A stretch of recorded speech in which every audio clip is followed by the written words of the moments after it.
Director General of Criminal Investigation Department, CID, COP Lydia Donko, or the latest update about if a questions are Nancy Moyana man for Tebisa Polins and some Nahina Kwakusin.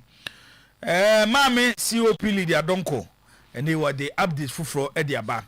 Yadebatuja ewo eye show ni so yebewura eye takwa na yakohwe de ekoso ewo ho enra Medema Sporting Club etnafie ema eye hoho United koso makamienu emomo atimu baako ensem bebrebe ene piepie ewo game no ho ene de amanfo ka edefa game no ho nyina na yatena si yede ho ensem beba ene de aka yede bebramo nwumrei ewo Highway Sports dwumedie no eso program no koso ashase ba bibia wo bia no oka ho bi ene de dwumedie no ba no nti ena do messages be fa 0241915555 0241915555 yebenya daje ebre na yakan e dwumedie no so de ama solo de yakwa ama no ne na afinsema wa ama no ne nyina no solo ehwie de eguo de ama solo yenko right enti yede kakra eba akoye Highway Sports there na unim se yetetete ho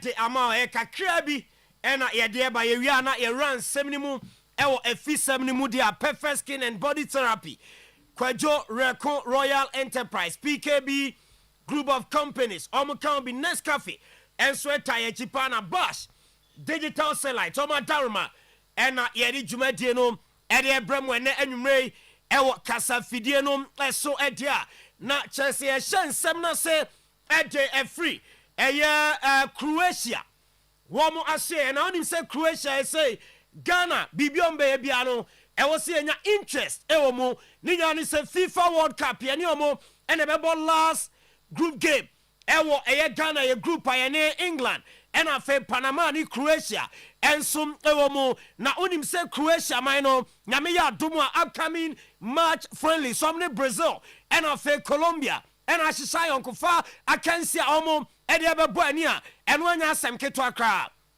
na enawia ya na Croatia squad no ababontin for friendly gamer eno so eba so Colombia Croatia I know 26th of March and Sacra nomne Brazil game no and aba so 31st of March and no de eba na coach and friend is Slavko Dalic players we na wa from na Oshe squad ni mo deni o enya sem keto akra Dominic Livakovic Dominic Kotarski and afa Ivo Pando one we have 3 goalkeepers defenders no Duje Kalitika Joseph Sutalu Joseph Stanisic Marin Pongrasic, Afe Christian Jakic, Martin Elich, and Luka Vuskovic, and Ivan Smolic. One more and defenders, no, Enfimfino, Luka Modric, Ojinamu, Mario Pasalic, Nikola Vlasic, Lovro Maija, Luka Susic, Martin Batrina, Petar Susic, Nikola Moro, and Afe Tony Fruk. One more eba, and Nimuhono, Ivan Perisic. Andre Kramaric, Ante Budeme, Marko Pasalic, Peter Musa, and Afe Igor Mantanovic. Enti Croatia squad, omudi face Colombia, and Brazil squad way, denya emubes 90%. Eko 95% the World Cup no one beba Bobby Edjama Croatia honoma and one semnum eba one Laporta edin komo na unsa no pa Xavi Hernandez in komono enam tintan fidie ni so sa Xavi ede betuja ese the year 2023 e katuna Bronanka Messi ese ba Barcelona e medru ba bi no one Laporta and I chese o stopping sa deal no na Laporta isu di koye campaign so Messi na nempeso beba na nsempi na Xavi ba na obetene to na Laporta edi nkomo edi afa Xavi ni interviewer wono so aya no se Xavi interview no a surprising na shina hane papa ni nyina ne se wo se players a omo ho that day any players a na Xavi use no Xavi antumi anfom anya adwuma flick bae wo de oma be ya adwuma enti dia kra na kire SMS aba wa ma no eno nti ena Xavi want to win anfa Barcelona anya bibi chese wanjiji nkruwa bebre anfa ma club na ogidie ese Xavi Hernandez episode say ni dinti no Zavin komo no aye ne ya papa ho one Laporta ewie and odi to just no de onim sa de ba ko a oye very proud and it's a PSG at the 250 million euros by esomo Lamine Yamal Emma Oka say no yen ton Lamine Yamal Emma no enko sia kan fama mo na o say e can be na omo extended boy any contract I say 2030 and a contract no and so be back na wie na La Liga president Javier Tebas o say Zavin sem no kano enya no kre na La Liga authorize bibia na Leo Messi ho eso be returning to Barcelona in 2023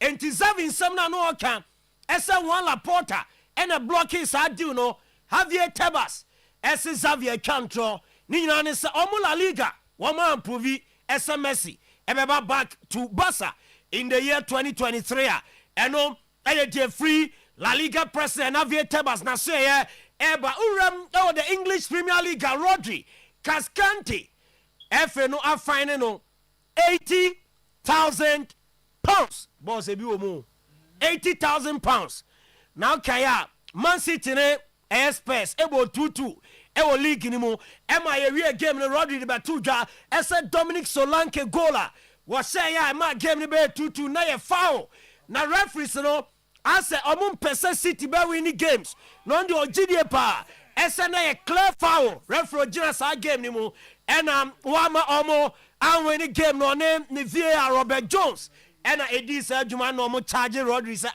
ye bo game ya referees dey nke come assemble sabasa as of as Chelsea referees no abokro no the ama space and omo win ye omo charge no na no ye koye na ene empanyin for edem aye ne fine aba 80,000 pounds and omo so omo ntia no ma won no esa yes ade ni bie ma ban ebeba ede amane no eye Rodri so ne dia eba ewo eye dwumadie no eso Diego Simeone ahead of Spurs game eba so UEFA Champions League ni mo chena ena eto job or say Atletico Madrid enye favorite tournament spemom enye favorite now we Spurs league phase omudi fourth any Atletico Madrid ye kobo playoffs and san eba no two teams he wan and I your favorite and for SS Spurs League in Niaman Koye and for Diego Simeone GDA SS still won't be a favorite our Sata anymore. Ya dear one some Namao, Alisson Becker, Bemison Liverpool,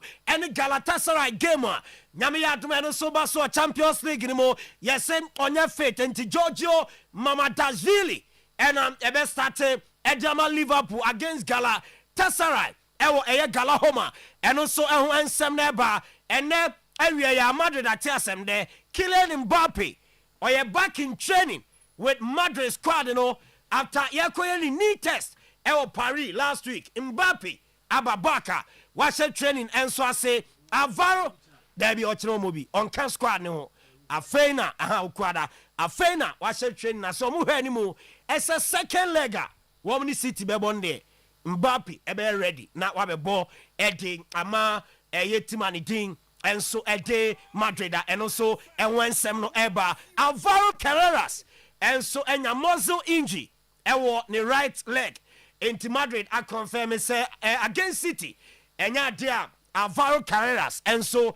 everybody a day ama Manchester when you Madrid against Manchester City na Neymar and yes say he said they are catching so shall see any boa because Brazil squad and eba 16th of March and Carlo Ancelotti and the Brazil squad and to for March friendly games idea Neymar ya bona man say obebo games ni bi or can squad enti unprepared na ono so ebeba abesi akan de ama Brazil omo national team na eno de free Neymar na say eba ye de emamo ewo dwumadie no eso so na ye de nkrofon cross nsem no de esi perfect skin and body therapy pimples stretch marks na so ben ko tattoo ni nyina ba be pepa de ama ye be your body ni kama de akan wa bra ye do for body slimming mu ye do for stomach reduction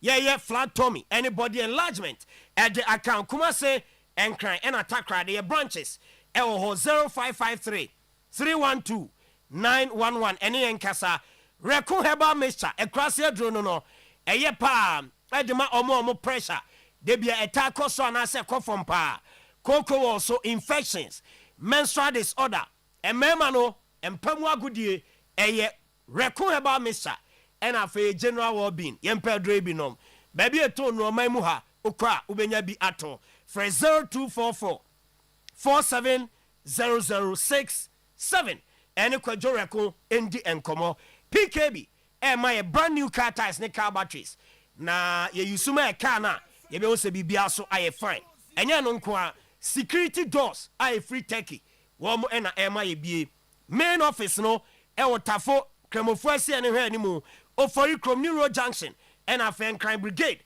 e also omo 0209 170 030 Nescafe ese Ramadan bosumi wo mo etu anamon bia wo mo ebe chodo edi ama yenuanum nkramofo na omo he ese obia na fu aduasan obia edi Nescafe ebe ni chese nano ne a de bi ode e kana no na omo se opese ohun eya namonto imu nkyeremu bebre a omo betu a content time video ne so Nescafe website na social media handles ni nyina no wo mo ede eho ensem to Nescafe make your world bash my decoders ni nyina bi na ye de ahwe matches ofie TV ne so ebe fa bash decoders no na ye ko na yakogibie installation ye decoder recharge so ye de account de amabreport junction ship mo ho na ebuto 0200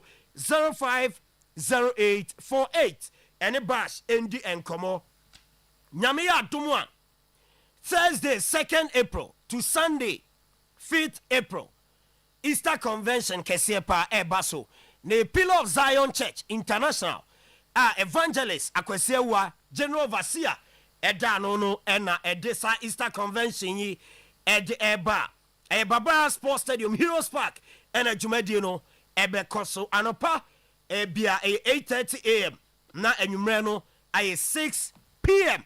enti ebrane so a na wabeka ho na yenyina yako Easter Convention no kama a Pillar of Zion Church International evangelist akwesiwa ena edano Thursday 2nd April to Sunday 5th April ena jumadi no eba so ena fe reputable company bi security personnel na oma form animu ya enti no uye interested ese security jumadi ubedi bia for 0554 257 419 0554 257 419 special birthday eko ama brago abna ono ewo asokwa ha abna brago yes ene abna birthday jibo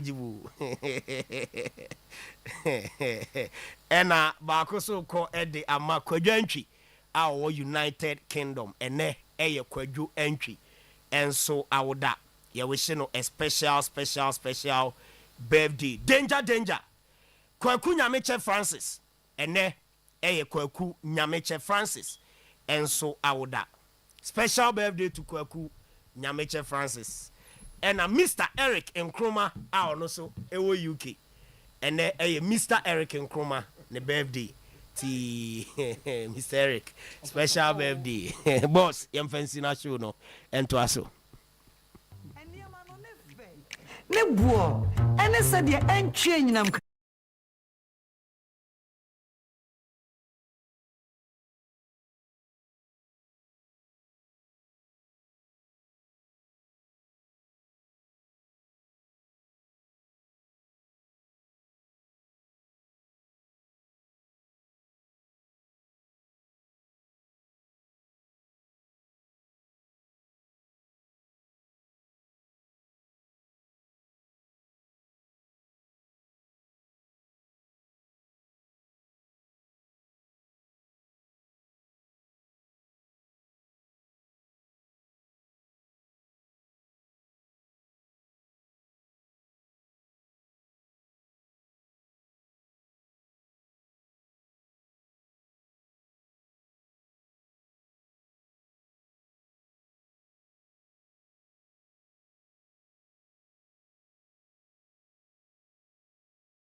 Usamba cho Facebook ni mame na ma sound ne mna mo na fe bibia enye kama visa yes adwuma no sisi na fe bibia entutumti. Mohammed Kamara, goalkeeper, and Kwesi Frimpong Amos, welfare officer of Asante Kotoko Sporting Club XC, has been charged with breaches of Article 12(1)(I) of the Ghana Football of the GFA Disciplinary Code 2019, following the Ghana Premier League game between Karela United FC and Asante Kotoko XC.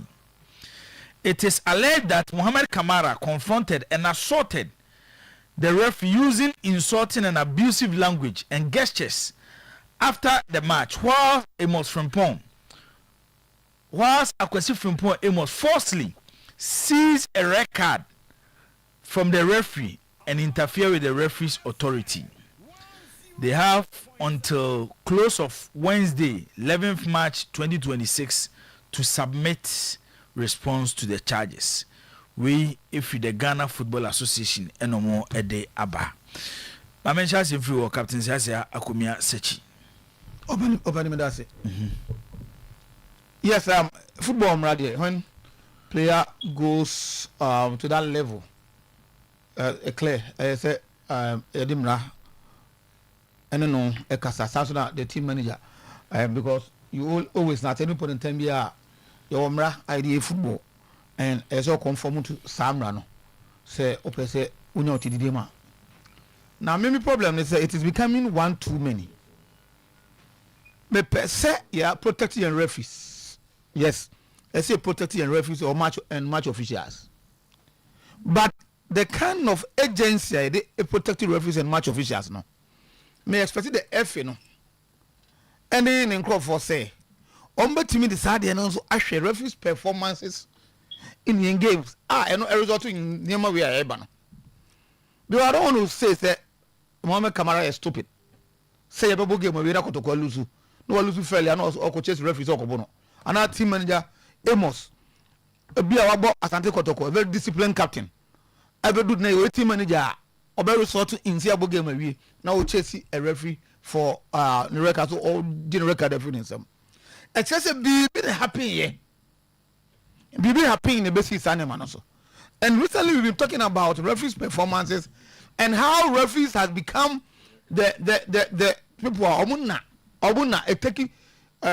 taking undue advantage, taking decisions in a system whereby clubs import the big clubs, the biggest clubs in the country, including Asante Kotoko and House of Folk, are even afraid to report referees to the appropriate courts.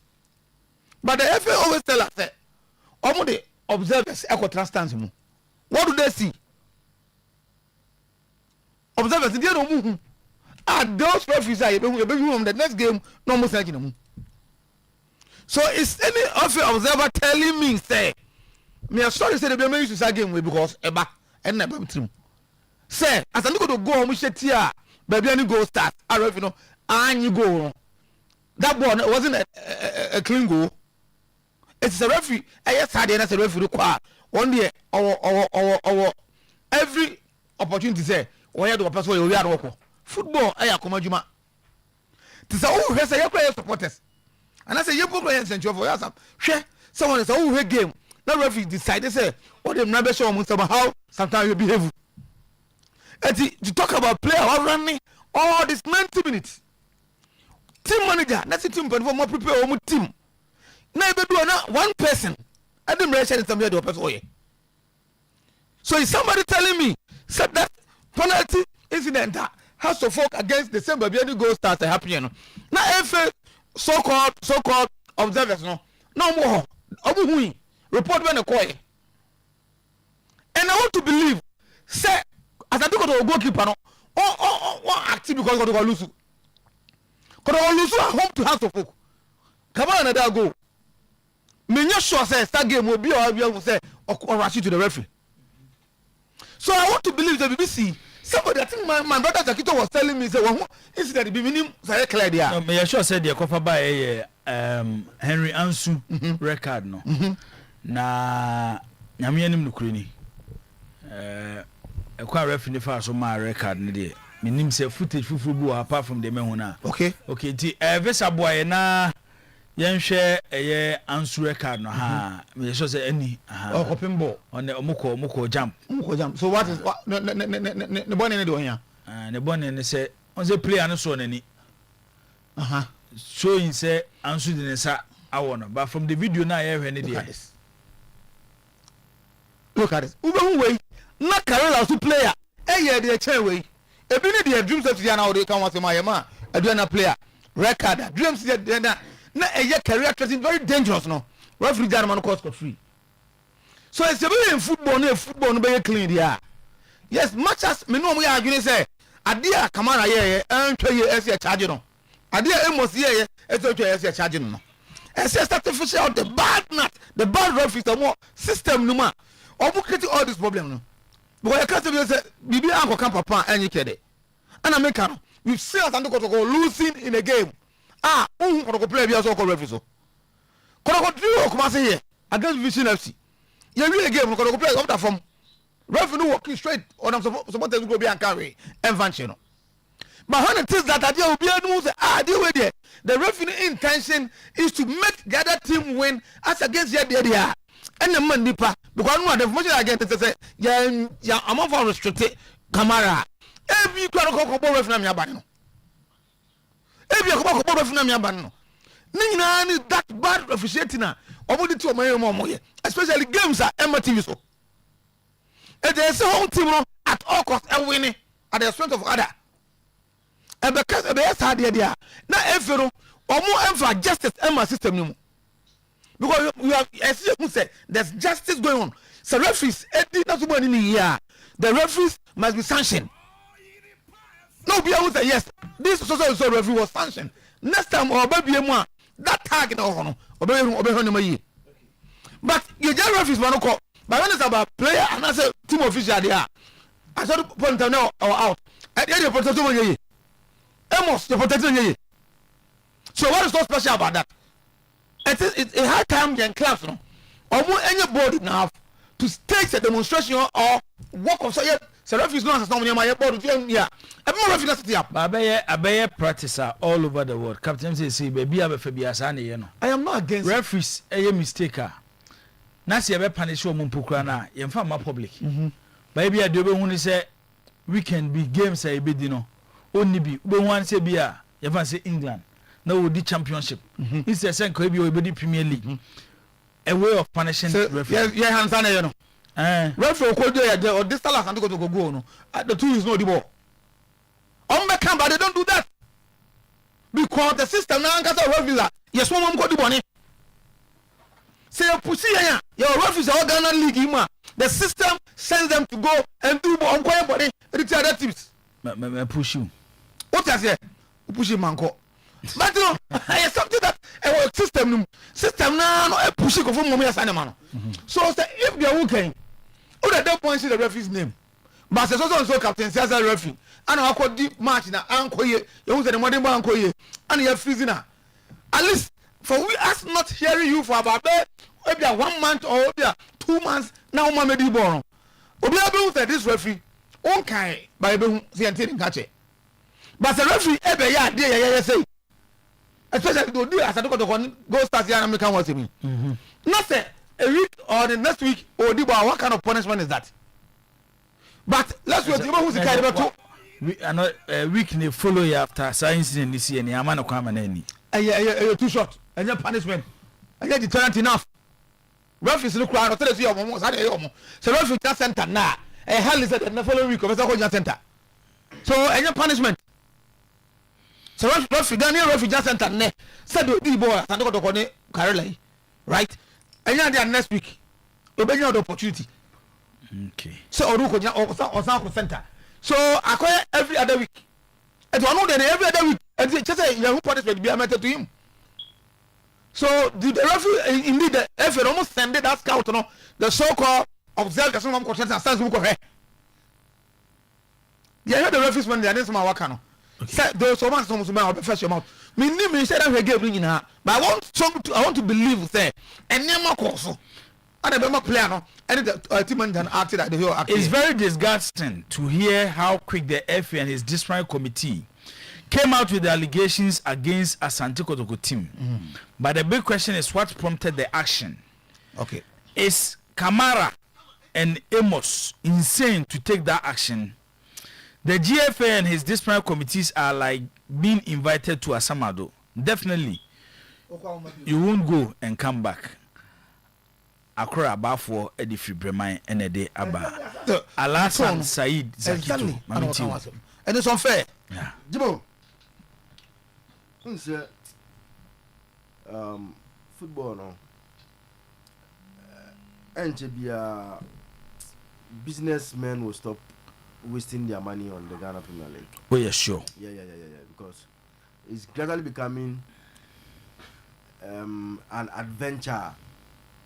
Oko bokegu. How we going amount for this game? Yo, it's becoming a bad investment. You see? Obi Aginon Koso Jibo. Now our clubs are struggling to transfer players. Now, only say Jibo. Now Ghana you do a level where teams won't have a very good quality player now. Only the first question that the teams and the agents ask or contract and I can't feel saying. That is the first question they ask a Ghanaian Premier League player. Only Bob was saying crowd on the contract and I can't say. Yeah, trying Abayana Edwako free. They are not willing to pay money because they don't trust our league. There is a perception say a league, you know, captain, players in the modern born and yet real. I say players no never been young carbon. Not they are a high promo to sell them, but you are not playing good football here. You see, me born wasn't life until you know quite heavy. And kotoko na adumi no mo de highlights kakraba and shut down with ya. But so shit. The moves sometimes you do. Also, I imagine a part of where I mean, one of those who believe say I only judge coaches by how their team plays, not the results. Ghana always supporting our tight. Boom coach because the results are. We don't put up Bonini because let's imagine. Say how do you crucify a prince? If highlights and any man share on Tamaleno, it's anything to go by. Then why should I blame Prince? Say to lose game on Tamale because clearly it's a manufactured defeat.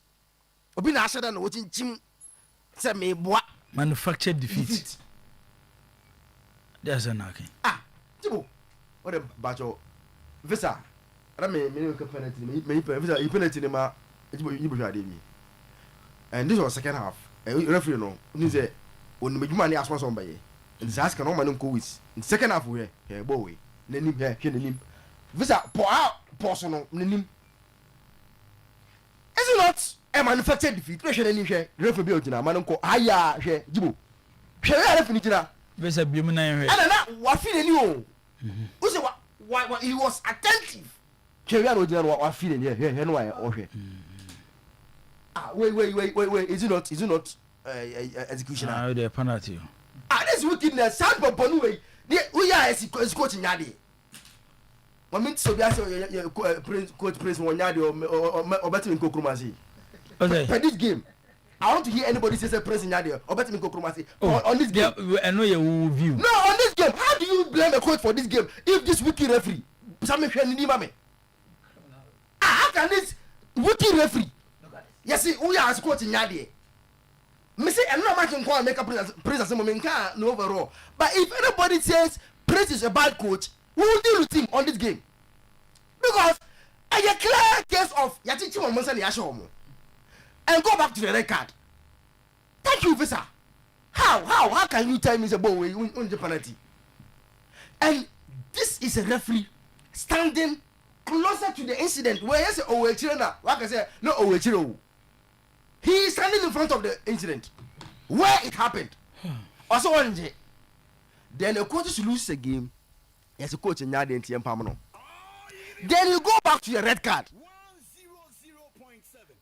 From all the incidents that happened, this is how he came prepared. Let me penny, you know.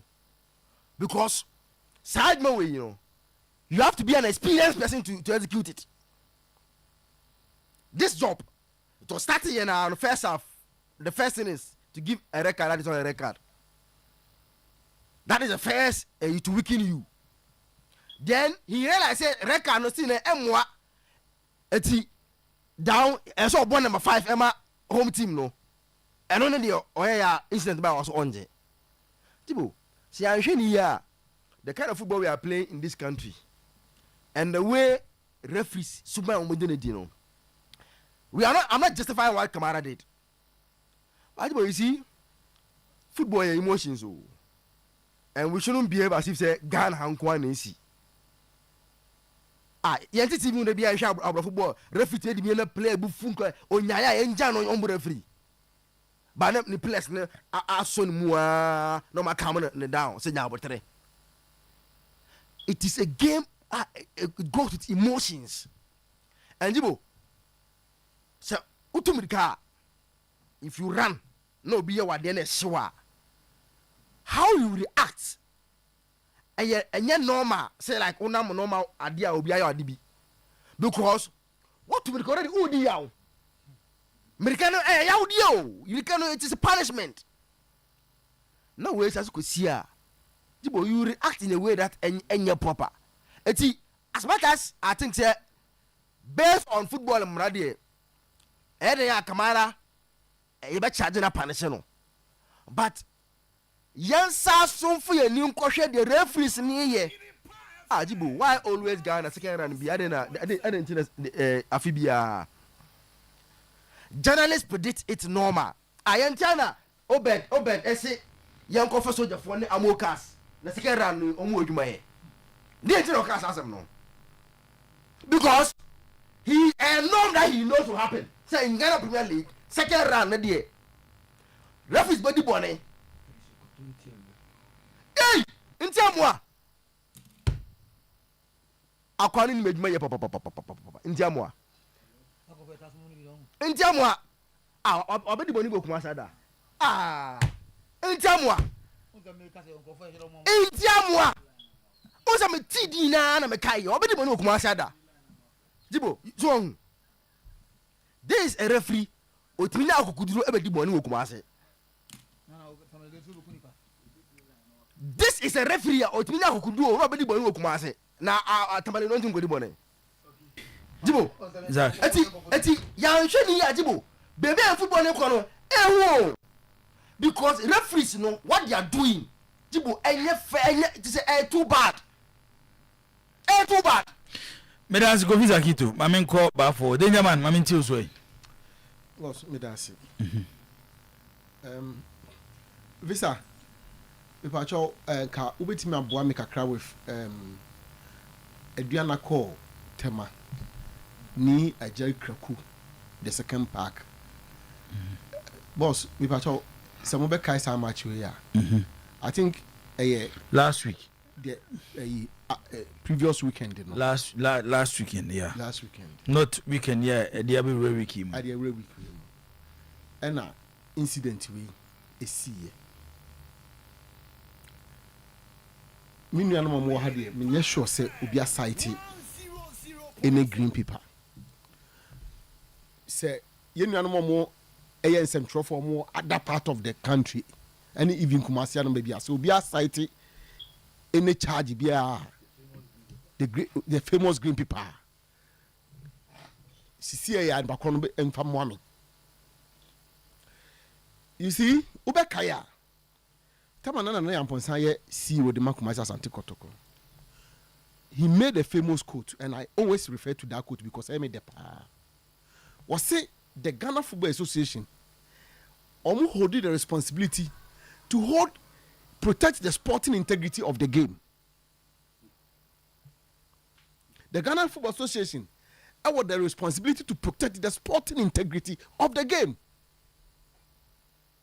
say you can say integrity of BBA.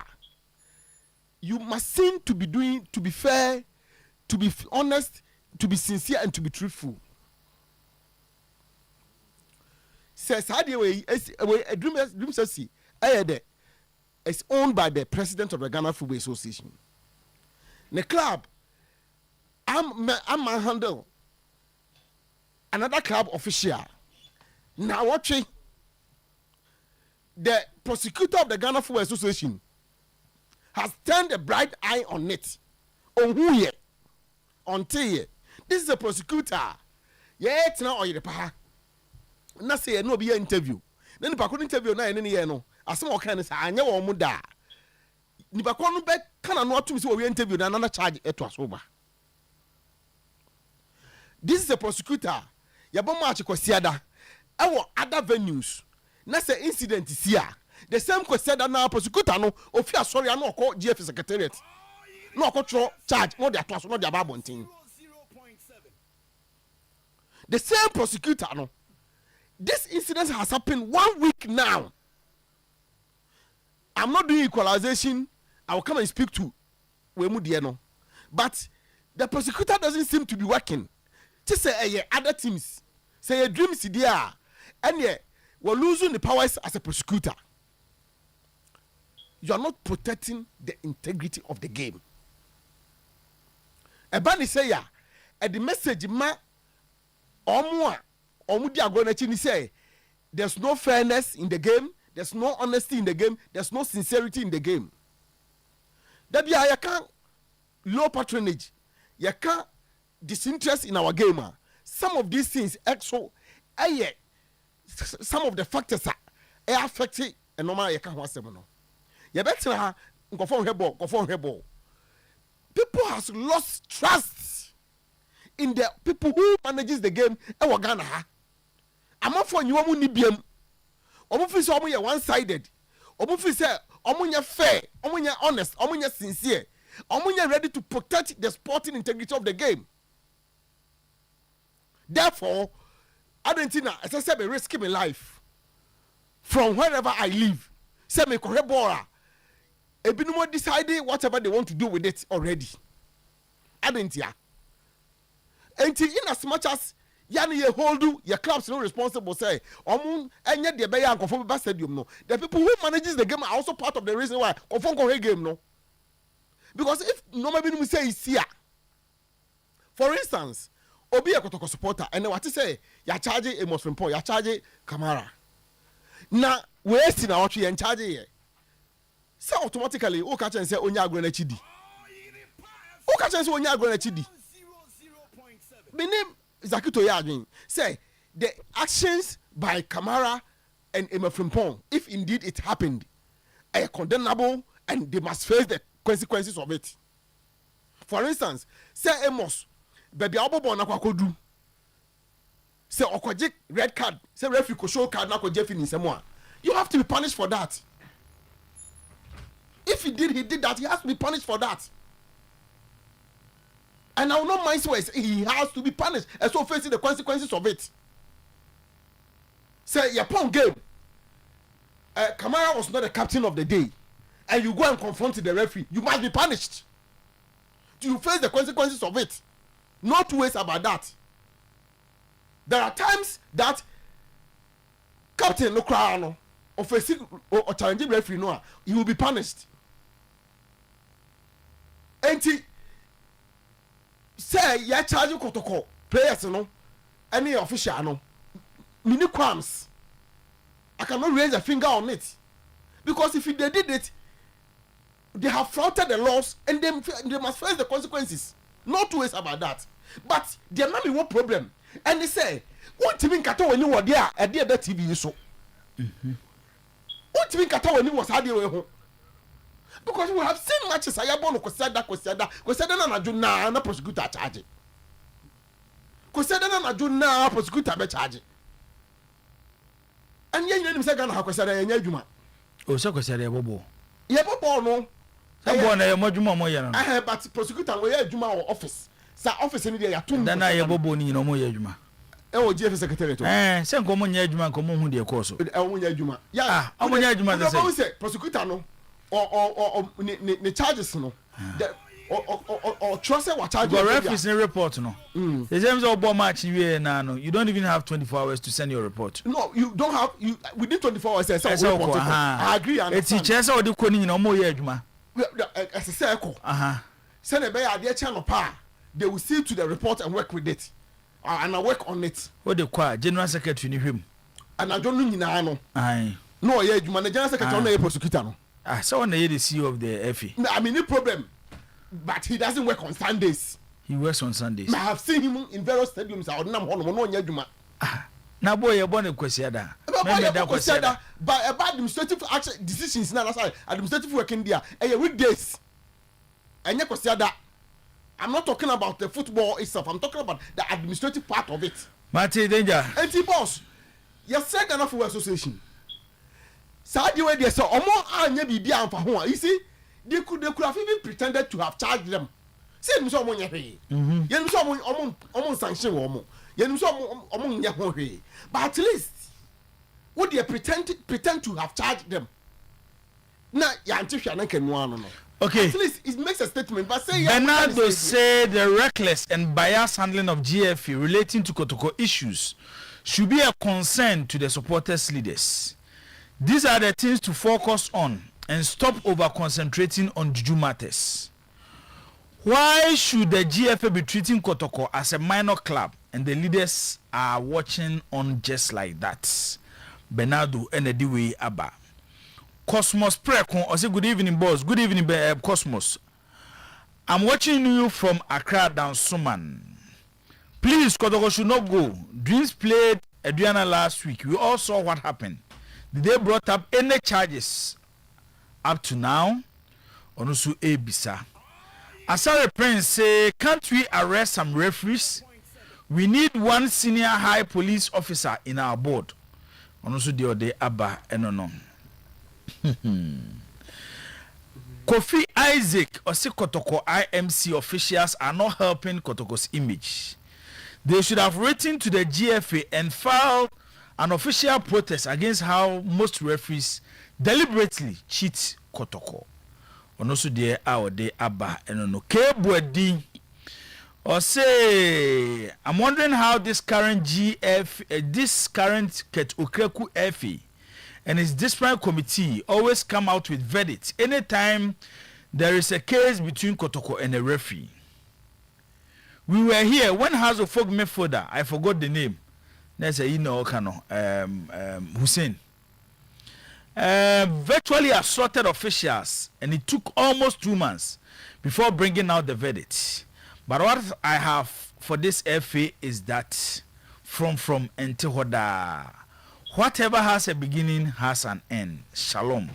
Kebwadi ena onosudiwe ede aba. We a senior boatin. So what will happen if Kotoko decide not to respond to the green letter? Ubisa question.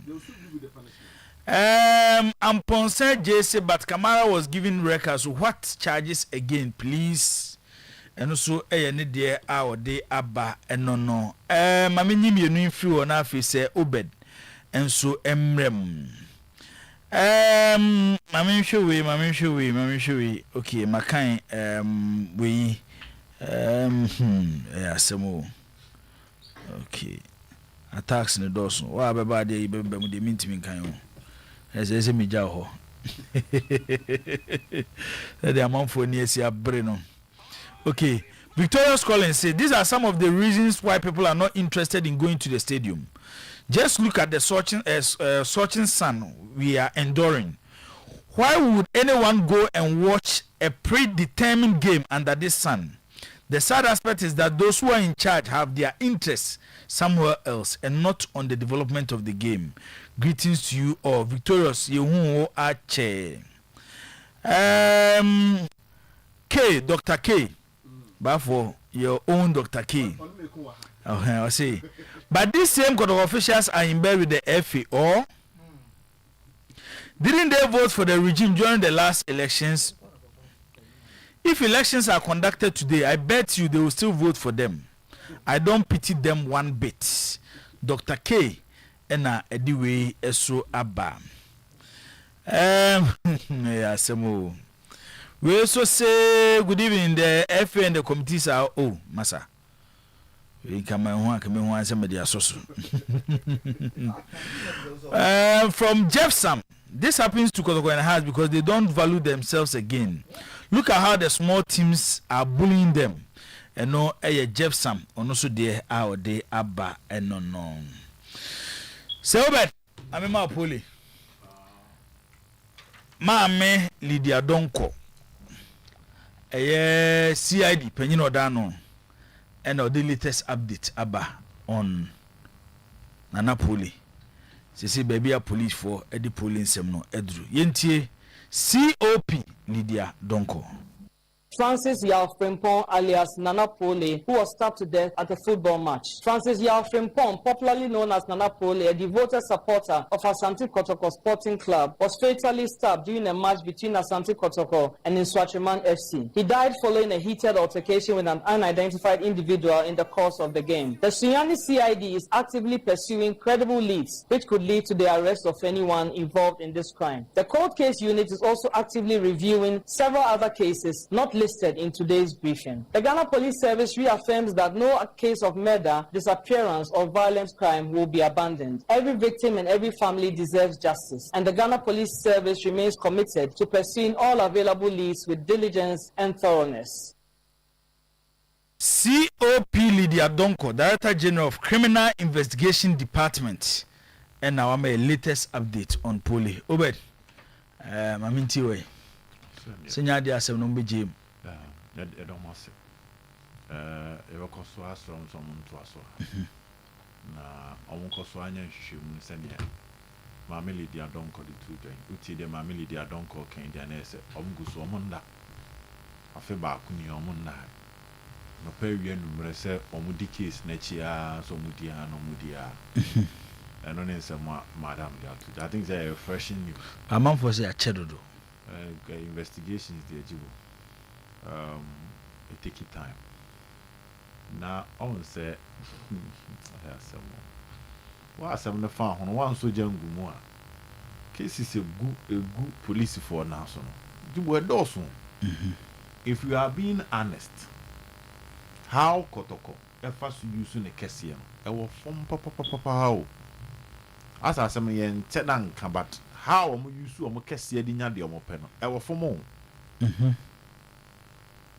because case we how many last time they could company for na nkasa ka ho asem na ejinja omo supporters ama omaka ama the heat akobi bi ezi e command penifo abomuja za de bi wo ha me nyina na esi edi tu efun wo abrabom se senyame boa na epie furu bia no so nya abone obedi wa na bebi ani pa nam na ya memben ho because clearly after 1 year the effort of the Asante Kotoko system from the supporters to everybody involved Jubo and put too enough pressure on the case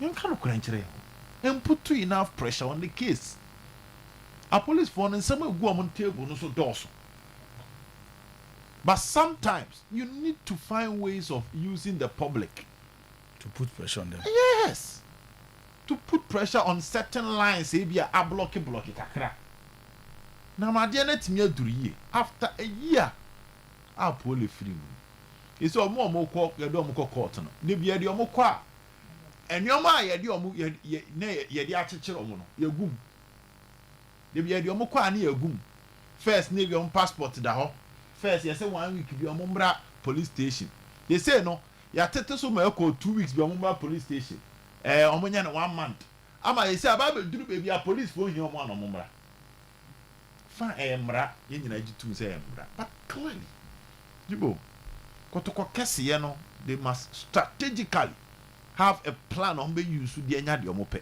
and this cut across almost everything the sometimes I say near Kotoko chita for door so me vocal somewhere near door makoma so ya tenetena wa tenetena ma edi afe. And now the update there, Bano. Police for the Ejibo then I can the Obano say Sunyani police for you. na omunya update bi on the bebre nti ho ama na de so bo ne bo mo one as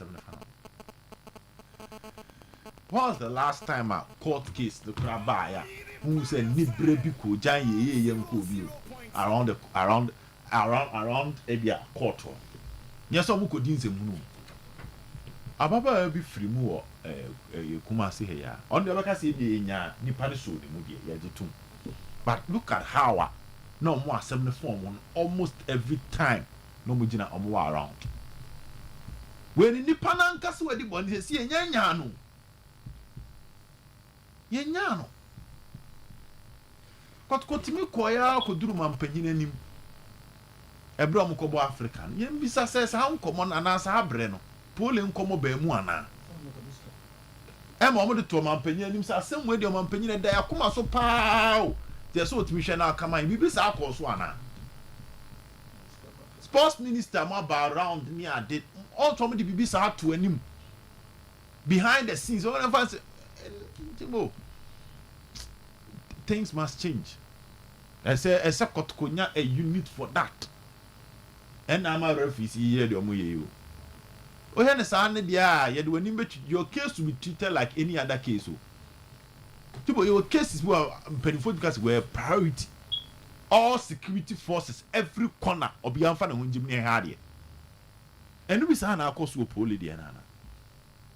Because I dear fakotokon so no anam ne baby de betima twitina like another murder case ni a man in fie be 9 years na police for hwehwem kopim se benya nipa kron but se fa ekuo kese bi se ho ene nam ho a onkoye boni o ade na si woni pam yetimi atra wa ama enya kotokon na di statement ba abonten se na ababa wa bi ena aba abrante no okose ne dem mo ansa no woko sa ababa wa no kura mpo no ono so di case na pisi sen ababa wa ne bia e beto abonte sa asumesi he na obo an ton ne nyoma man ni scam an timi dwan sa ababa wa ne mpo na kotko de sa statement by sa ababa wa ne mpo ne de na kwesi sen say justice there a grande slowly there but Jibo a lot can be done it can be bigger than this so what I say simple I think say ye prapra na chi afimu ani because so second and I think say ye hold you things for almost a month the March mo last year March mo men kai that pot but I think say ye ya be afi na enya afi kra ba wonya sure so say that time na kotoko decide say ye hwe asem no mu wi a league no omonto aso no komo kwanimu kakra bi with their stance can you be put pressure it's not make us the system no it all comes back to the system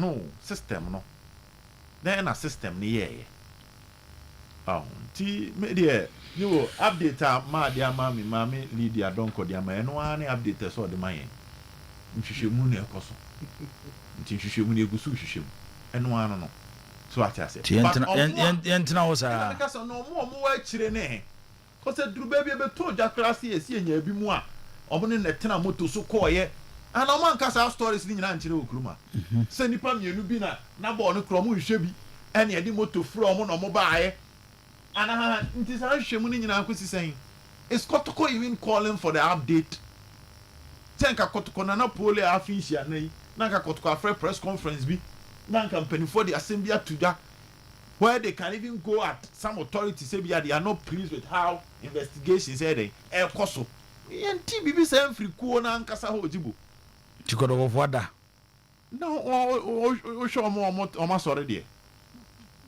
me bisa o ma sorry because Paul official a statement pen by press conference cramba and call on authorities see be a press conference bi an kebe konanka kot company for the kojan red bi abomuti se da bi asem na finie se ne ekono o mani nje ho aban panifo e bi anu atro krata kra na bi akọ bi a regional minister ho na bi akra you see you must see you do something no tipo se wo ja de tra obeka so ye hwe memra na nya adwuma ba asem ne ho hia ho enti e ho hia wo de a wo do kase no ewura kọ na bia what do you reckon bia what last time I got ko bia ye ti say I mean that thing. Life goes on football no ye to aso ene ye to aso ba nti a police for dey jibo because na so uniform kokko tom so mo come say forensic audit and no matwen ya mbada asa yo akakra and no more twen. I'm Nanaya. What the COP said is just English language, which is everyday English by Ghana police, and it doesn't change anything. If after 1 year you are saying this same English, my understanding to the issue is that they are not thinking about it again. Rest well, Poli. Nanaya ode ode abanono. But for Maminti, we also saw a free evangelist Felix Asare or the Fraka and a day Abba evangelist Omoye dear. Was a good evening, boss. Good evening, evangelist. Baby, I would tear and I will show you Phoebe and your child and you may. Was it this is what Nanayo and Ponsa was fighting against during his era. But some of the supporters and journalists said he was fighting the FE. We need leaders like Sylvester Asare, Herbert Mensah, Major Larson, Nanaya Ponsa, Kotoko Penny, Evangelist Sudie, de Abanono. Osato also say Herbert Mensah stood up against E.T. Mensah manipulated regime. And no, Nidia or de Eba, no. Both Kotoko and House supporters are the cause of all this because we talk too much but less action. Paul Edifri Sampa and all the message we Abba. Danger man. Kakram they count here say I'm sorry. So I say. But I'm sorry. Na omadawo and you will be free. Yenra na make catch you this say yes sisi custom me say we men we jam kra men can be free say tournament kese bi o kru ha bia and o wi ase high on team kese na yensisi no am fa ma team ketwa ba o ye team kese na wanya oni o ma yie dia ye be sisi e dia ma team ketwa Mati obi host tournament because of host nation power no.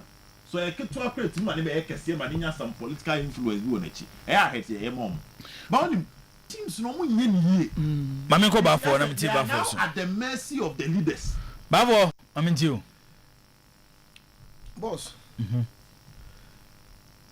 minim dwumadie potiana ye maame na odie poli die no ebeba mu bi tai nsenchofo nhemo Sir, okay. And no update. I say I can go for no update. So, then me tena ha me kan sem bi. Say ne se me pole yire. Me pole busuani akamre be ho pa. Se me nim twa kene kama yam hu fin.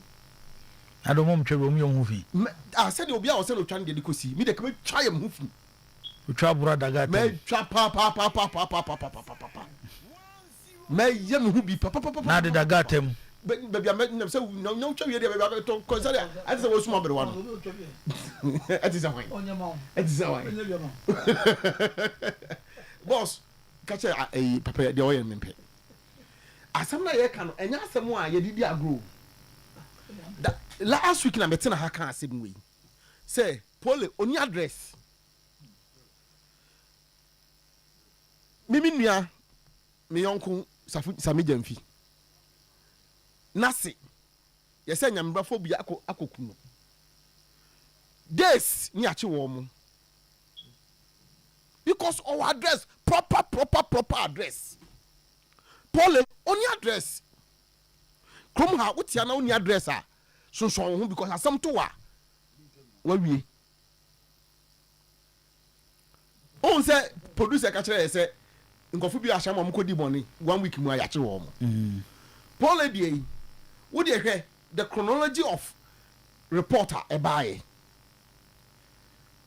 Akwano na obi ne fa phone free no na ofifie ebaye sika no aha de ye di wura mu a fa ne ntwa ni bia ebiso ye bafo ebisi esei na okosisa na tade ye hu moja kra wo na tade manti sa sori no so ni nyina bae hu moja wo sika no so ano girl no cry no and a cotton ni dem no man a man koye the guy then becomes an accomplice if it was true aboa am on adwane I'm an escape a lawful arrest 1 year down the lane yet ye be dream ye ho mama me abeka kire this is not reassuring madam this is not reassuring it doesn't give anybody confidence say bibi to na ye be protecting and say obenya justice asem we ya mama press conference enya this is not good eko break chrono boss. This is not reassuring. Can't you see? Don't you feel the pain? No. 1 year they buy when they catch Ghana for. You will never catch about the football. No. This is not what we want to hear. 1 year. No way. Boss. Paul Bishop forever who ne papa video mama no kwabonten. Mama na mabontin. Da be anya. Na so we kromuti. On the top is soon one day we may power. Don't be chubby cock, chubby pow. And yo, boss, that's not woman you will shiny or this year. Now, you can't. Do you know the position this one occupies in the police service? Only that ordinary police person be out. This is not my kunta ayo. I hear no na ekasa. Unso no say kai make so the Ashanti regional PR na wabeka na asem ke you be treat no kakra bi sa. I mean this woman is powerful. Why are very very powerful. The office she occupies is big. She is the director general. Okasa no. And kasema ke pesi ate no. There be on kasa asem bi wo homo di bi asie. Mama na asem no ka mu di bi asie mu ko yimra. See busa producers no dey kan be on dey akoshe no mo ko yimra because when ko dey nkanye we are no kind dabi anya on kasa boss now how can she say this 1 year down the lane ye be come bi kakra kire ye ma ka dey rehemu ahotoso bi abama ye ho ma hu say oh say empo ukodi ago na che bibi to a e bia wo benya justice when how do you feel into muti asem no are you confident that something is being done?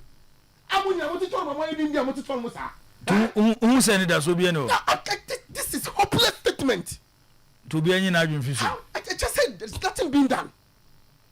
The progress report. I didn't know.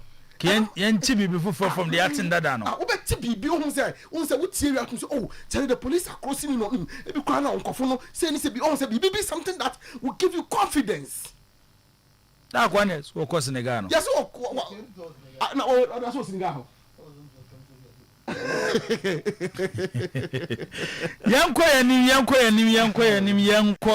How you mistaken or become Ghana dear. But for memo being cool. Stadium number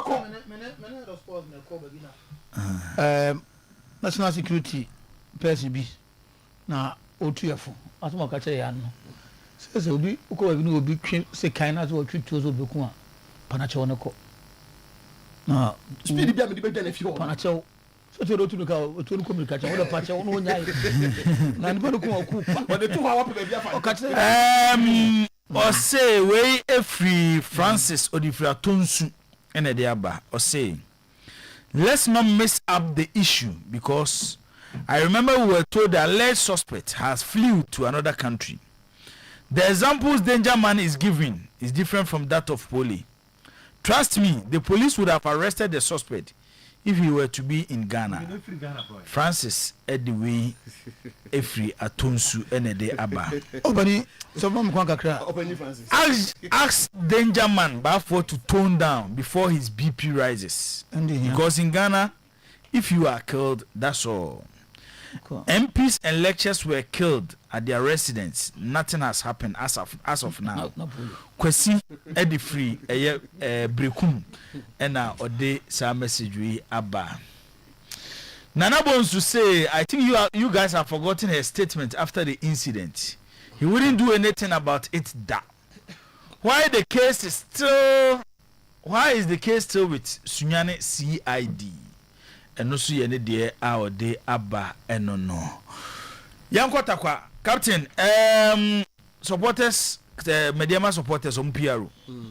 Ni din de kwankroma kwaw nkroma na nkroma kwaw ɔse enura game course ɛwɔ ɛyɛ takwa abra hoho united kɔ hyɛ mediama kam unimum team ba kono wo hwɛ mediama bo a kyese team ni modern bo wɔ fam te sɛ enura de no na wɔhwɛ enura bo no no hwɛ resource ananso omnyenya onye sure so mbetimi agi league no sa to ase coach Ibrahim Tanko mediama fo bobo na hu sɛ mediama yɛ hyɛ o ma ogina touchline a hu so wɔyɛ hwee wɔyɛ confused no no de bia wɔka sɛ ɔyɛ against local coaches nti mediama fo nkofa for white coach Emra Midi match from Division 1. Joe Andres Numa from Dompema Bedru. Anura match a boy.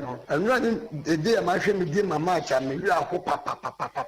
Anura Kwan midi match a match show from Division 1 be permanent. I have got a cousin Baba midi man. And when I'm a shop I'm real way. It me elusu I will TNA. It me lusu but it me say I will one match say Anura. Ushe Anura boy ya. The BNC say a pelegage because a bit 2 years, any Diana 3 seasons ago, and a jail leg, and Diana, the first, most point on your phone at the jail leg. A bit of a man. The Anke may be a 2 Diana 3 years ago, the music between out here. Not say, Yenya, a traffic, any Diana, about do I enough, and your penalty, Mubarak.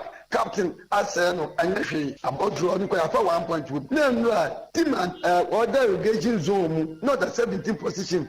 But also about way, so first half an hour, losing one player, about 10 against 11. And yeah, Tima, why is serious so pass out Jerry? I said this match will lose. At 1 point in pool, on to me Pekko, TNA Park. One, just a point to play to me Pekki.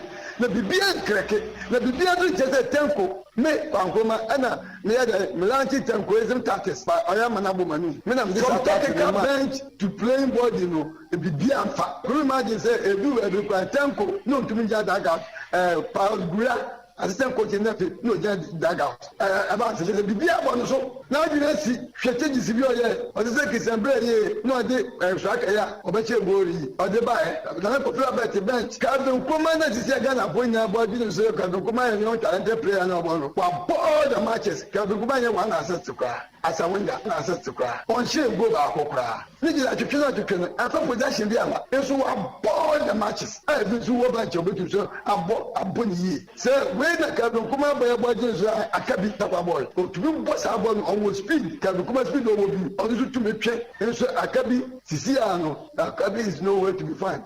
5 matches, 15 points, 3 points, 3 goals. Check if you're more. The team you grab a chair, my Kotokoama. Madiana Mache, Masamatas Mache, Magosas Mache, now all the way of over United. Omoba Mudu have got no one as Ataka, our Mabre. 10 against 11, Kim said from Pong, which is a Bruni, Mediamaka. Teams are almost cycle or more coaches, local coaches are capable for buying the performance of the Lega Yamu. Showbotas, Bruniba were losing that share, Planet for Telephobia, Cobon, or who is said, you've been to me, some Yusu and Guanaya, Fatami, or who is said, you've been to me, some Yusu and Guanaya, Planet for Telephobia, Cobon, or who is said, you've been to me, some Yusu and Guanaya, Fatami, or who is up with Jamaco. Keep it, one cover, keep it now, John, about 1 for Oyerepa 100.7 FM. Okay, kwa nkroma ono na mediama supporters nyina oyo mkasa mafo ene dense matudwa no. O se Oho United for no omuduru takwa na players na ase atatai. So still om dia ba be she mediama. Hey. Amafo ano ya. Enema cause leading to this defeat now. Say if any is serious say you you can see ja game we baby, I don't think say this normal football game. No. From videos out here. Of course. Now look at the way. If any is serious, these are some of the things. But they don't care. They don't care. Look at this. And the fellow say, "Oh, they were." Boy, we didn't look at boy. But boy, they never OP. The baby no original obegina on there. Se bono. Oh no dey. Na say clearance wey. You kwanya me say I am boy hit me clear floor. Oh, never be because of Ghana, na ye more defense, and I say no. Clearly, it shows that what I say. There was something to be because of, and not proper. How I already read 10 against a first half, or the 10 against 11. But the master penalty near Bonase. Now I abeshe. Look at goals of Shay. The Congress of Noka is something to all. One of the media supporter, the media supporter, my video, but only what you know, as in a real way. Or as just a BB course, media, and you say, the last 5 games, since I'm standing league in 7 points, no be of my you know, or mania 5 out of that 15 points now. Draw, and lose you to us. Only 4 out of that, you know. Yeah, so it's a serious nation. Be would have done something about it. More in Finland, so maybe I will be out here now. You're a long way to go, Master. You're a long way to go. Captain Siasia Medasi. You're a long way to go. Mirahu. Actually, I said, Oba, Mammy, Benjamin, Lydia, the no, Dasi. Mirahu Pa. Nah, you're calling us. You know, my Yakahagan. So, my day. Omo na sia tata no. Omo na sia tata no. There be Omni Vision FC. Omo say omo police for I might be. Omo ban. Yon kola na so. Odi ba bia ka se finado asma to aso. Already na tunye enkama tapo ya ho ade mo. Ensam ha Amos exhaust pipe specialist yenko. Airport about dujuma na papa na ko ba ko pe. Kotoko e boy so munye serious kakra. Ye ba fra omo. Omunye serious kakra. Nantesa papa nyame shankara ko mesa pata sakura te dia gura yeso no madini nyonyo pa o so ni mboda ba kwatoko papa yam fante ye o mabancha ye o ma yam toka in a month na papa nyame sene baba pa o tie tutu papa so o lusu ba ko droba ko lusu ba ko droba ko ni na ko ensam ha yento so udi ba bia ka se finado asma to aso organika che capito santate himai secretary 3 organizer capito yenko organika che ya pao so afaka free out to tamali 3 million you be enka ho na de we ko di match say ya enti be de pana what me say ani die e ya costa de makwa krebo we fi fo mu ke bibi ye anya ta da ko asembe ti o capito nya abotre ye udin ba bia ka se finado asma to aso hello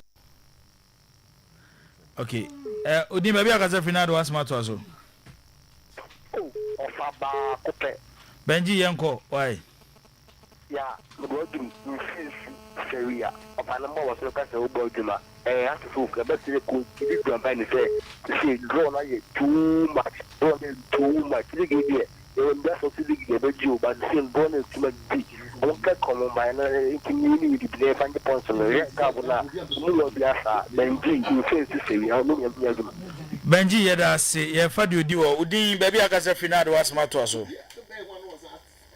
eu sei no cobrade man o ka se pitapo kabran yanko e